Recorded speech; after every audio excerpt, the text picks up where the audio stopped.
Hi Nick, Phil Beever here from the Wilderness Club. Quick recap on our lesson this morning.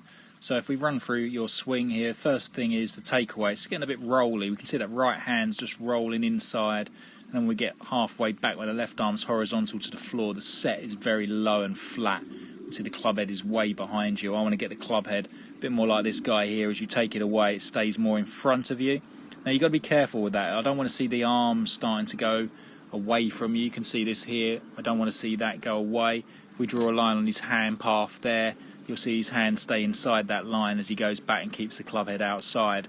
So I gave you a nice simple drill where you put an alignment stick between your heel there and your toe, and as you take the club away, I want it to set immediately onto that plane line, and then you can go to the top. So it's a bit more in front than you currently had.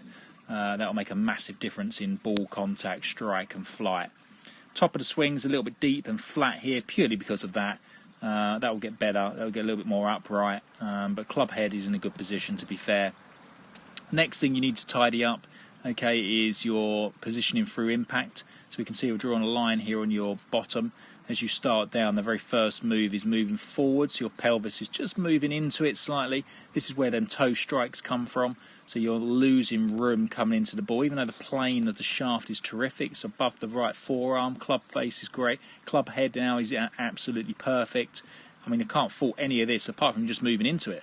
And now we've got no room at all, and we look a little bit stuck, and that's because you've come off that line far too much. So instead of rotating left and behind you, you're moving into the shot slightly, so it's just a little bit awkward from there, and again strike will be compromised. So work on trying to keep that weight into the left heel a little bit more, turn behind it a little bit more, put your bottom on the sofa at home or the wall, keep that left cheek against the wall.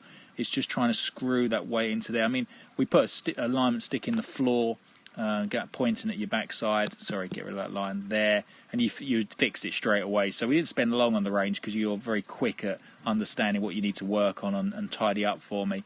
Work on them two moves. Short game, just when we went to that area, I just want to keep it simple. Let's take the hands out of it. Let's take the speed off it as well.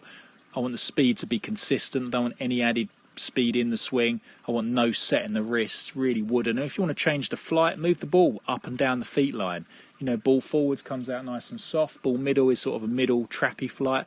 Crappy lies, bad lies, ball goes back. If you need to spin it off a tight lie, you might put the hands back. You know, just change them things, but do not start changing wrist set. That's important, and it can slow the speed down. That'll make a great improvement. Work on that for me, and you'll see some great results. Thanks, Nick.